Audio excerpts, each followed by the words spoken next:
So Angelique is a yoga teacher, actor, and dancer.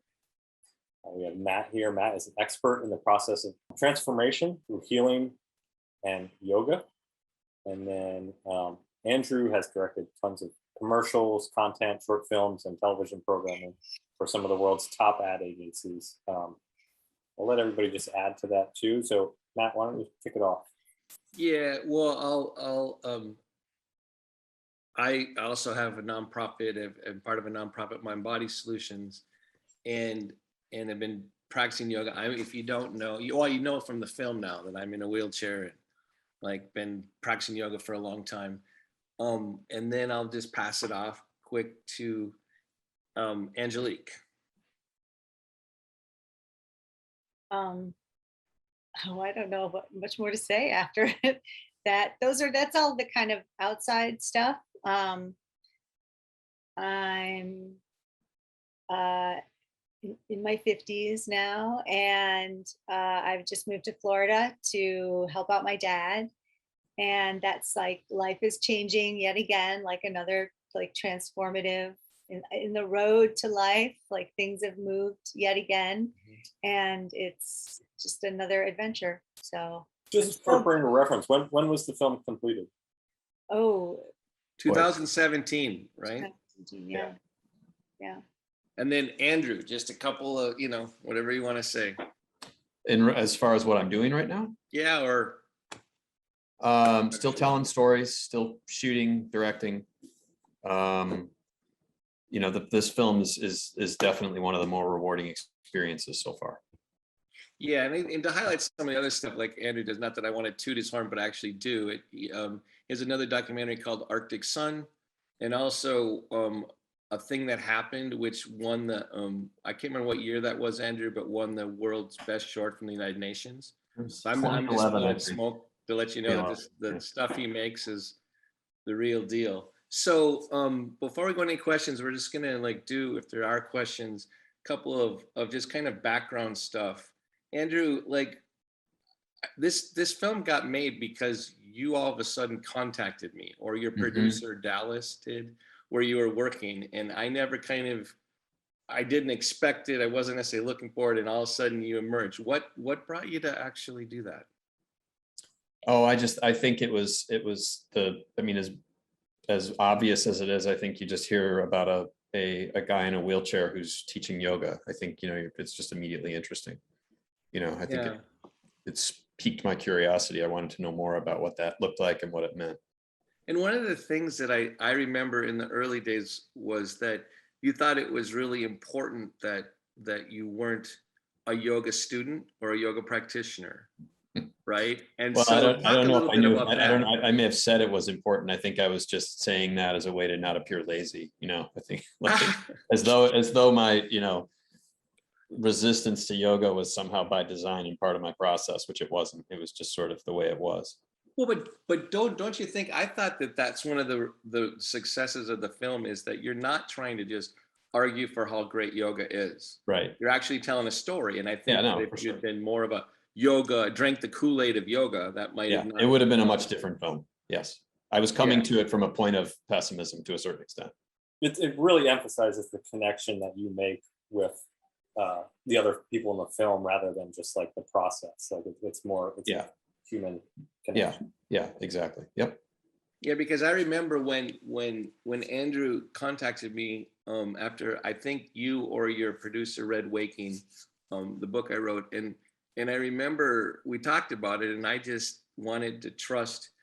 Very early on, Andrew, I could tell that you were quietly had a very strong artistic vision, right? And I should get out of the way of that as a filmmaker, as opposed to try to as much as I could. And then I remember the comment I made that I remember to you is that I don't care, because you also didn't want to make an infomercial about Mindbodysolutions, which is good, right? You'd lose the audience. But I remember saying to you, well, as long as you make a film about human resilience, we're good, and about healing.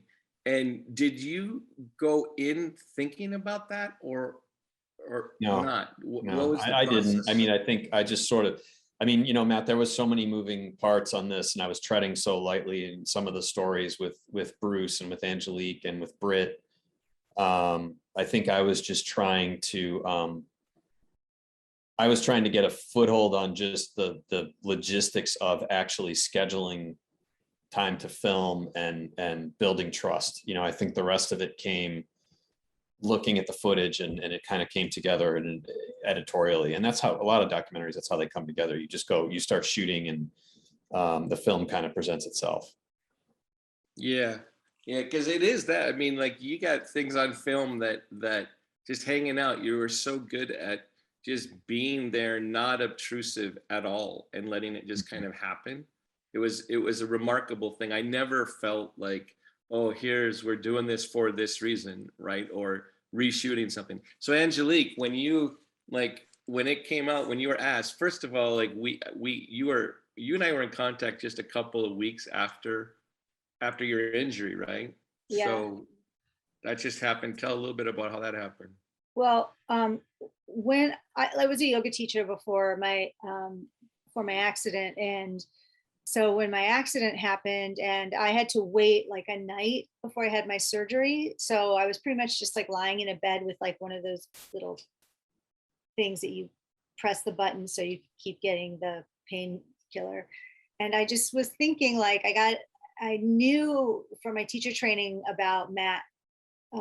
My teacher knew him, so we had his books up in our studio, and I was just kept thinking, like, I'm gonna have to find that guy with the ponytail, because he had a ponytail in his book jacket. And so that was just my thinking, like, my life is changing, and this is what I'm gonna have. That's gonna be number one, because I think this is the only thing I get to take with me where I'm going. And then whenever I got to, like, right out of the hospital, when I got to my first rehabilitation place, the chaplain lady came up to me and said, "Have you ever heard of Matthew Sanford?" And I was like, "Oh, how did you know?" And she said, "I called him and told him to call you." So between my yoga teacher, because he's so busy, and her, he called me, like, because they were both like, "Call Angelique, you gotta call her." And he just talked to me, and it was just 2 weeks after my injury, and it was just amazing to have that input, because I'd already lost connection with half of my body in that time, and he brought it all back in a language that I understood very well. And so I got to have like a couple conversations with him before he brought up the idea of the documentary. Yeah, that's what I want to ask about now. What was it like when that all of a sudden came out of nowhere? Because it was like it did come. I mean, it did, but at the time that I had a sense of, like, I trust you, and you're asking me to do this thing, and I came from a performing background. So if you're asking me to be on camera, I'm not going to say no. And right. I was also in a place of, I just want to heal, and I'll do whatever it takes. And I trust Matthew. So I'm like, I'll do it. I kind of was thinking, what's the worst that can happen? And then, of course, after I said yes, then I started thinking of, like, all the ways in which I could look like a complete idiot. And then I spoke to Andrew, and he went to high school with my best friend's sister. We're both from Detroit. Like, we just immediately were like, but we didn't know that. Huh? We didn't know that at the time. No, but not until we talked. Right. But when we talked, we just had this immediate, like, connection. We did know, we did figure out as soon as we started talking that we were both from Detroit. And then from there, conversations I just immediately was like, well, I have no reason not to put my faith in you right now. That's just how I felt. At a time, I think, I'm sorry, should I stop talking? No, it's great, because I actually felt the same thing. And that's, I think, part of Andrew's ability as a documentarian, because I kind of felt the same thing. Yeah. Right. I mean, like that I was just going to be, and he was going to take footage, and then it was going to work out a certain way. And I imagine, Andrew, that's developing that trust, because one of the things that I feel about that film is that it really feels intimate to me. And I was the one that was there, right? Like I felt like you were right in my grill when I'm watching the documentary. Like it, and that can't be that easy to achieve, that kind of trust. Is there anything that, like, I know you know that's essential. Mm-hmm. How, like, the ability to help someone reveal their story as a documentarian. Yeah, it's not conscious for me, believe it or not. I think I'm a person that's by nature very non-confrontational. I wouldn't be a good, I don't think I'd be a good journalist in a sense, because as a journalist, you have to be able to ask hard questions at difficult times in the moment and get a story out of it. And I think it's worked for me both ways in my career, you know, being laid back and letting the story come, and then sometimes at the expense of losing the story. So it's more based on my personality, like I said from the beginning, rather than any kind of like design of like this like heady process that I have or anything. And maybe it's that I'm being honest about who I am and the people that I work with. I mean, it gets played back to me a lot, so that must be that in what I'm doing now. It's, you know, it comes back all the time. So it must just be the way it is, you know.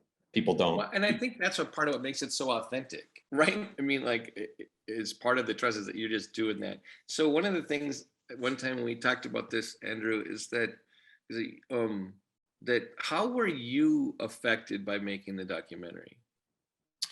Well, it certainly opened my eyes to yoga. It certainly opened my eyes to mindfulness. You know, I've since started to practice, and I've since adopted, I don't want to call it a meditation practice, but I certainly get the benefit of meditation. So I think it did that on one level. I think that it also certainly opened my eyes to you know, the everyday lives of people that are dealing with some sort of a disability or a different ability, or however you want to couch it. So, and I think that those two things alone are probably the two biggest issues. I mean, I learned a lot about, you know, things that I did, you know, that I now do differently in my filmmaking process. There was a lot of technological learning on that. I tried new things. I used different lenses, you know, things like that from a filmmaking standpoint. But personally, those are the two biggest things. How about you, Angelique? Like, you went in there when you said that line about that you wanted to commit to healing, and somehow the documentary became participant in the documentary became part of that. Like, talk about, like, how so? Well, you know, you kind of get thrust into this. It's not like it's something you choose, right? And then you could go, it could go either way, right? I could let this take over my life, or I could be in a little bit more control of it. And it's kind of gone. Sometimes it's weighted in different directions over the years, right? I've had moments of depression where, you know, I've broken a leg or two and couldn't move for a while, and that's been hard. But I think overall, my training has always brought me back to a place of like sitting still, and then like moving, you know, like yoga's always brought me to a place, brought me back to the mat, I guess is what I'm trying to say. Right. And that's a very familiar place, and it's something that I know, and it's something that I trust. And that it's a journey. So part of healing from, I think, from this and acceptance is that it's ongoing. And the acceptance of that is that you're accepting something that's ongoing, like especially dealing with chronic pain and stuff like Right. that. And Because so that's something that's emerged more out of your experience. Like, since that woman was on the film, right? You've had an influx of an uptake of chronic pain and having different issues, right? yeah. So I'm curious, this is a hard question. I like putting you on the spot. Like, as you watch the film, what do you want to say to the woman in the film? A little bit, I want to be like, I'm so sorry. I didn't know you were so sad. Like, Right. And I know I get it, because it was such a sad time. I thought I was a lot stronger at that time, and I still, maybe I was, but it was hard too. And I don't know if there's anything to say to her other than like, just keep going, like just keep going, and just keep your head up, like you're gonna be okay. Right. And one of the things that I ask you that question, because I've thought about that myself in my own story, is that it's pretty good to know that not to know exactly how sad you are at a given time when you're in the middle of it, right? Yeah. That's part of the survival skill, is to not fully know how sad you are at a certain time. I know that some of my sensation, and feel free to ask, we should ask each other questions here, but like for me, I want to go back to the boy before he was injured and do nothing but hold him. Like you can't change what's coming, but man, I admire that kid. I hope you can admire that woman on the film, right? Yeah. Because she's getting through it. You made it to here, for God's sakes. Right. And so it's like that feeling of, and that's what's so wild, Andrew. I watched the film a lot because we show it in trainings, right? Mm-hmm. And so I still get choked up and feel, not as I watch the remarkable like comments from Bruce and Angelique and from Britt, and knowing what I was trying to achieve then. That's what's so interesting about something on film, is that you get to revisit a version of yourself that was trying to tell the story as best as you knew it then, right? I mean, yeah. I still really enjoy watching the film. Angelique, have you seen it lately? You've seen it in some of our trainings, right? I did. You don't know, Angelique teaches for us now, so. Oh yeah, I was gonna say, like, that's the best part, I think. I was so scared to start teaching for Matthew. I was so scared to start teaching adaptive yoga. And now I love it. I love it. I'd like to kind of follow up on that thought, because one thing I want to understand is, like, Matt, how do you sort of, like, there's only one of you. I'm sure this is, the need for what you do is much exponentially larger than you can handle.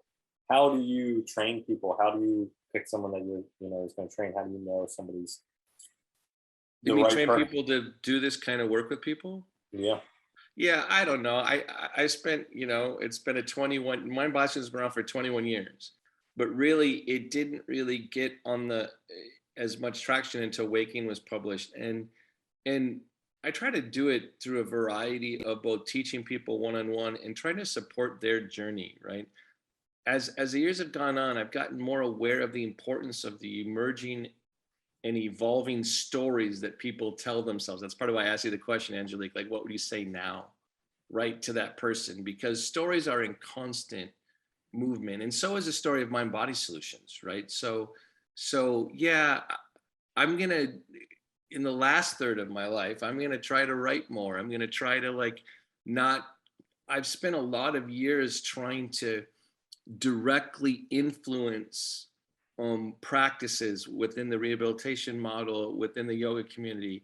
And I see myself, and I think it's probably because I'm getting older, right? See myself thinking that more direct work is transforming into trusting the people that we have trained in Mindbodysolutions.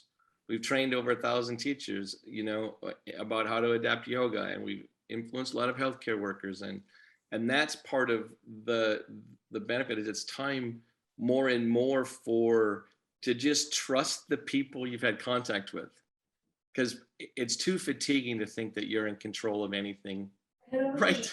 Like, in my opinion, and so I don't know if that answers your question particularly. No, I think it does.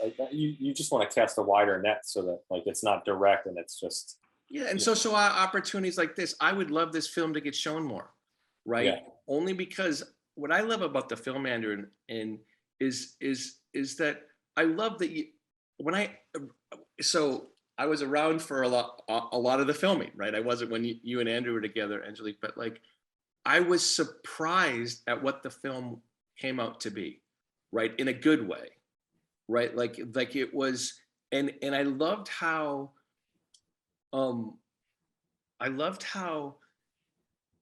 each person's story ended in a place that was unexpected, right, like, and it didn't have a precondition of, hey, this is what healing is, and or this is what someone should get out of their process. And so that's part of it too, is that I love the way the film doesn't tell you what to think.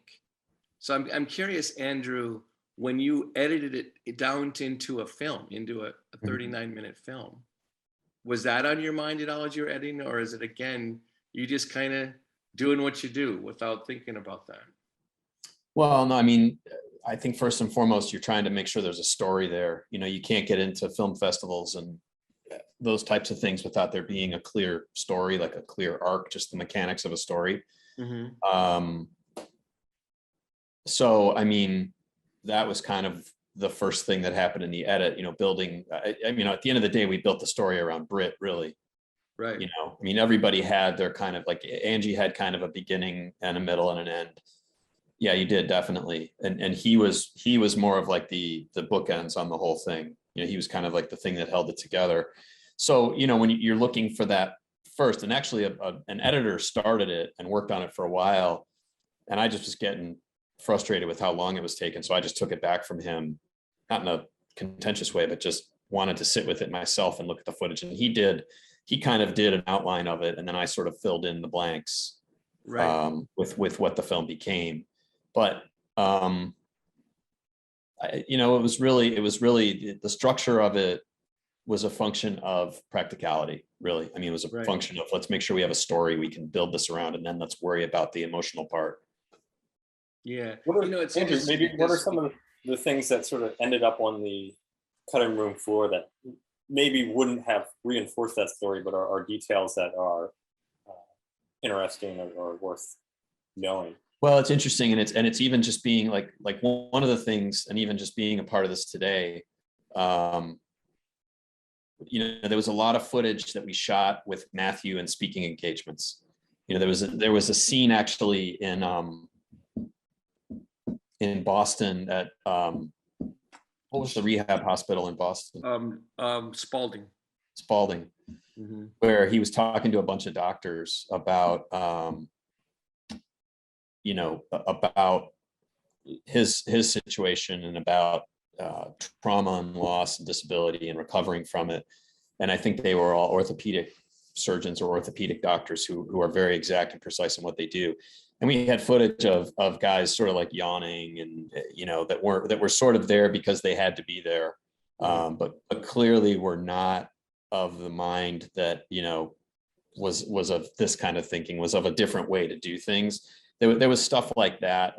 But what I was going to say was, you know, I was fortunate enough to spend enough time with him where I realized the amount of effort that it takes to get people to pay attention to this subject. So I have, you know, hours of footage of him in speaking engagements, you know, just shooting things, looking for threads, looking for things that would, and the only one that made it in the film was the bit at the end where Bruce is sitting on stage with the lady from NPR or NPR.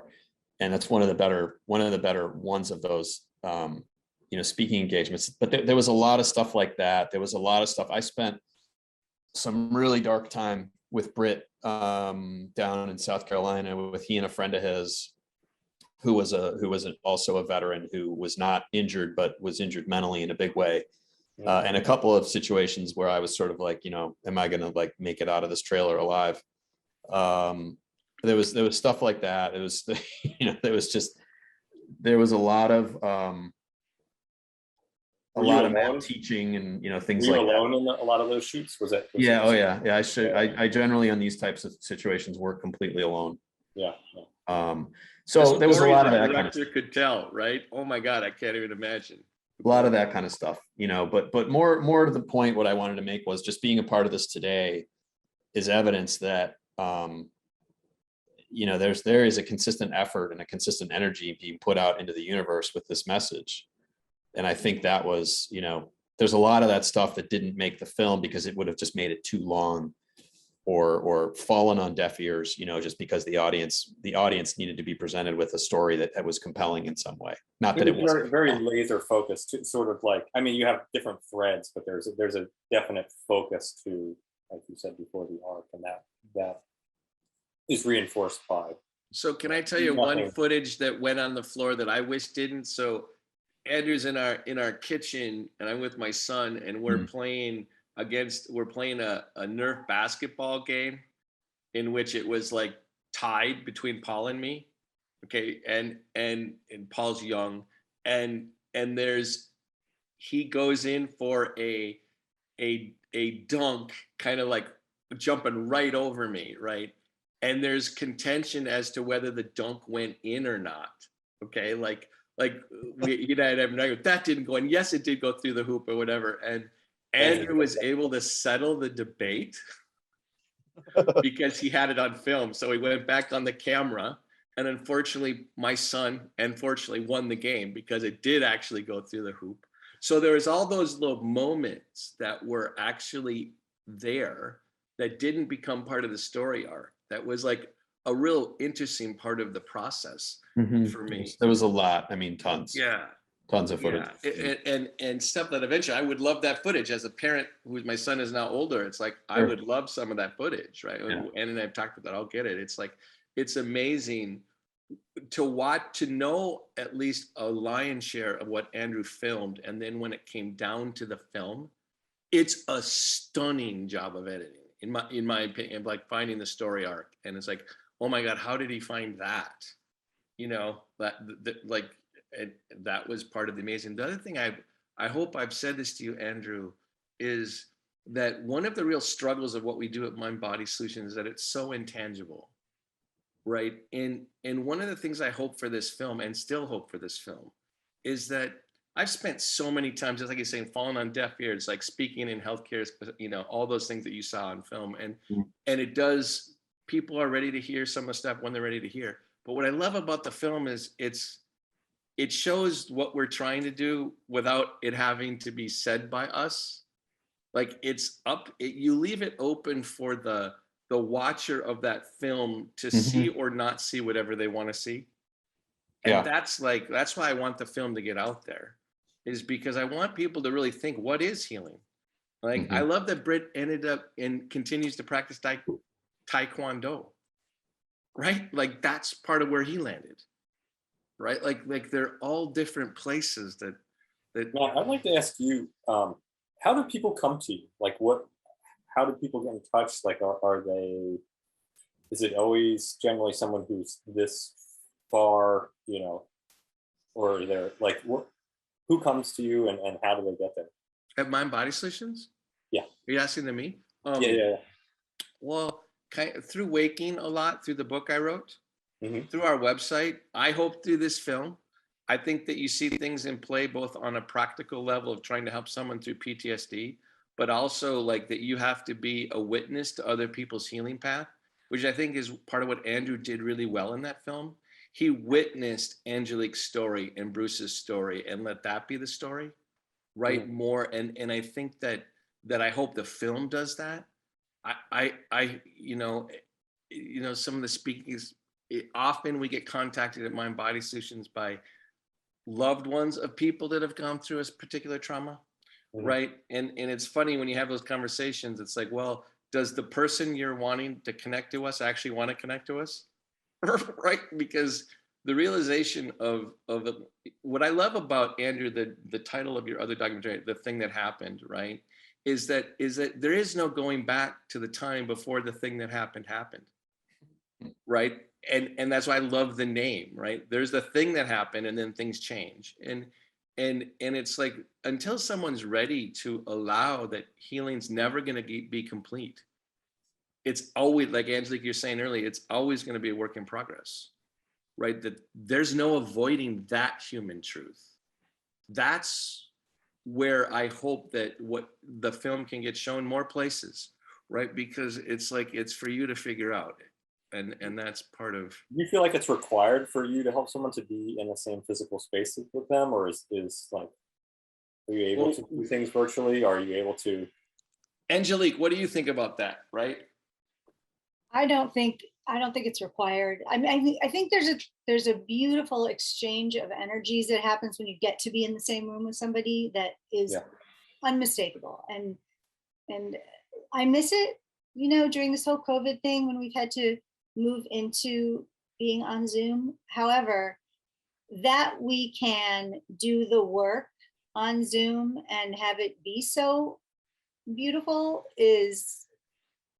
speaks for itself. Like, we've been able to have classes and we've been able to do this work. I mean, I don't know, Matthew, if like doing the kind of work that you did with Britt, I don't know how you would feel about doing that kind of work over Zoom. That's pretty intense, like working that intensely with somebody. The one thing that happens when you're not in person, like my interaction with Britt that you saw in film that Andrew captured, absolutely changed me, right? In a very deep way. Like, I'm still having the feelings of that hope in him, sadness in him, right? Lostness in him, right? That totally changed me, right? And I carry that, all three of those stories. Bruce Kramer the same way. Angelique, the good thing is that I'm able to be in more contact with you, right? So that's part of what's lost, I think, a little bit, is when you do it online, but or over Zoom or whatever. And mind-body integration is a three-dimensional realization, right? I can talk to you all day about it, or I can try to talk all day about it, but you do have to feel something. And that's why, Andrew, I'm also so grateful of how you're able to make the film be so intimate. Because I think that the way the film was shot, you kind of are in the spaces with whoever's on film, right? So in a way that I rarely see a film do well, I felt that you brought the audience right in there. So I think by the end of that film, you can not only feel what healing is, how you don't get to decide where healing goes, but also I think that you can feel some of the work that Mind Body Solution tries to achieve without it being written down. And that's because the film was able to be intimate enough to give, in a way that Zoom cannot, a feeling of being there, right? And that's the magic of film.